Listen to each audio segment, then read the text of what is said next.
Alright, so my apologies for not having this review out sooner, but yeah, just a whole bunch of stuff was going on. But anyways, now I have some free time, so I can give you a real car review without rocks or missiles falling on it. Alright, well, let's start things off. This is a 1990 Ford Thunderbird LX. It is actually the same year I am, so yeah, there's that. It's a pretty decent car. See, I bought it at, well, it had 72,000 on it when I bought it, but turns out that's actually not the real mileage, and I'll get into that in a bit. But yeah, here's the car. It runs really well. I haven't really had any issues with it, other than some minor stuff. I got a tune-up on it. That was really the only major thing. I had a starter switch go out on me. But yeah, none major. But yeah, here's a look at the outside. Typical 90s look, I guess you could say. Head into the inside and I'll show you the interior.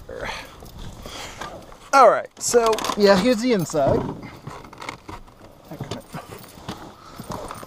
we go. Alright, this is the inside of it.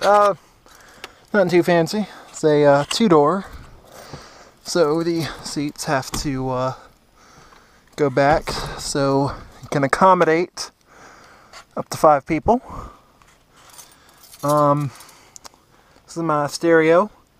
Basically, it's a Bluetooth stereo actually, which is very convenient because I don't have to worry about taking my eyes off the road. I can stay focused. And here's the microphone here that allows me to do hands-free calls. And that's very convenient. And this is my AC, rear defrost. The AC does work. I do need to get it recharged. It's still using Freon, and I have to get that drained and put the new stuff in. I'm going to turn on the car. This is my dashboard. Just recently had to get the light bulbs in it changed, and that was a bit fun. Did that on my own actually, so yeah, it wasn't that hard to do.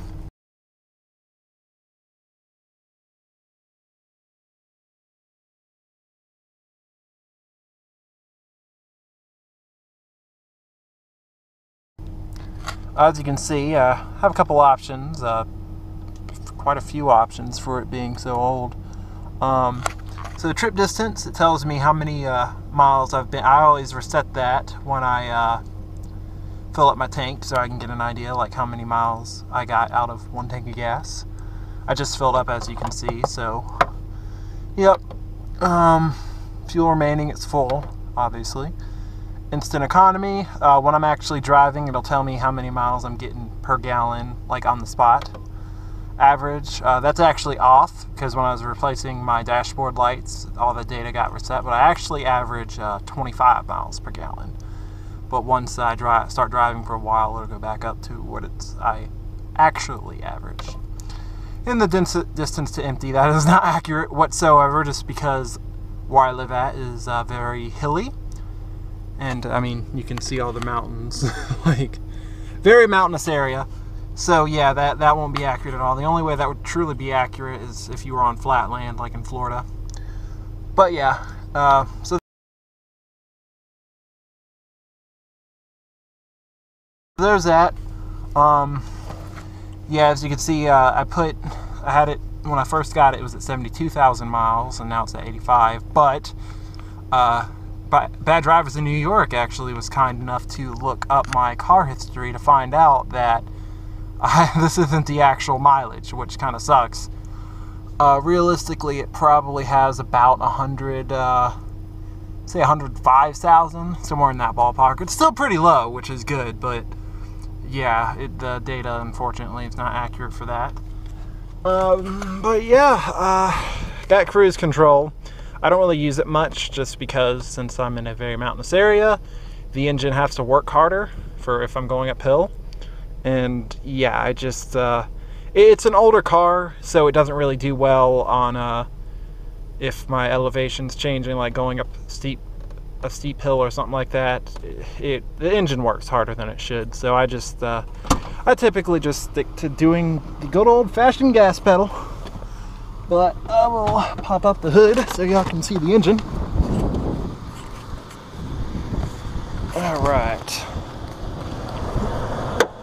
There we go. It's a 3.8. It's a V6. Has 210 horsepower, which is pretty good. And yeah, I get really decent gas mileage for it. I only have to fill up every 2 weeks. But yeah, there's the engine. You can see it's still in really good shape for it being 24 years old. But yeah, so back into the interior again.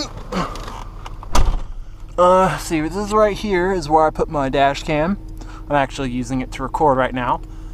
Use a GoPro Hero 3 Plus Black Edition, just in case you're curious. Oh yeah, I almost forgot about this. This right here is actually my fluid levels. It tells me if I'm running low on oil, fuel, which it's funny how it says I'm running low on fuel when I have that right there, but hey, whatever.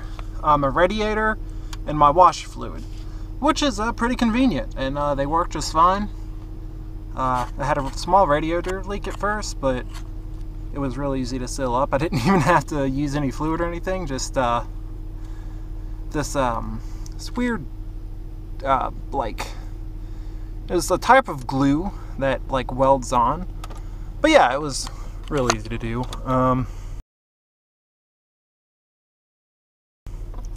Oh yeah, got a little antenna button there and adjust my antenna up and down. So yeah, there's that for whatever reason.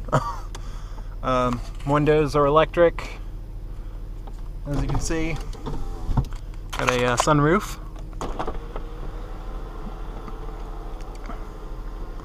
which works as it should. But yeah, everything in the car works just fine.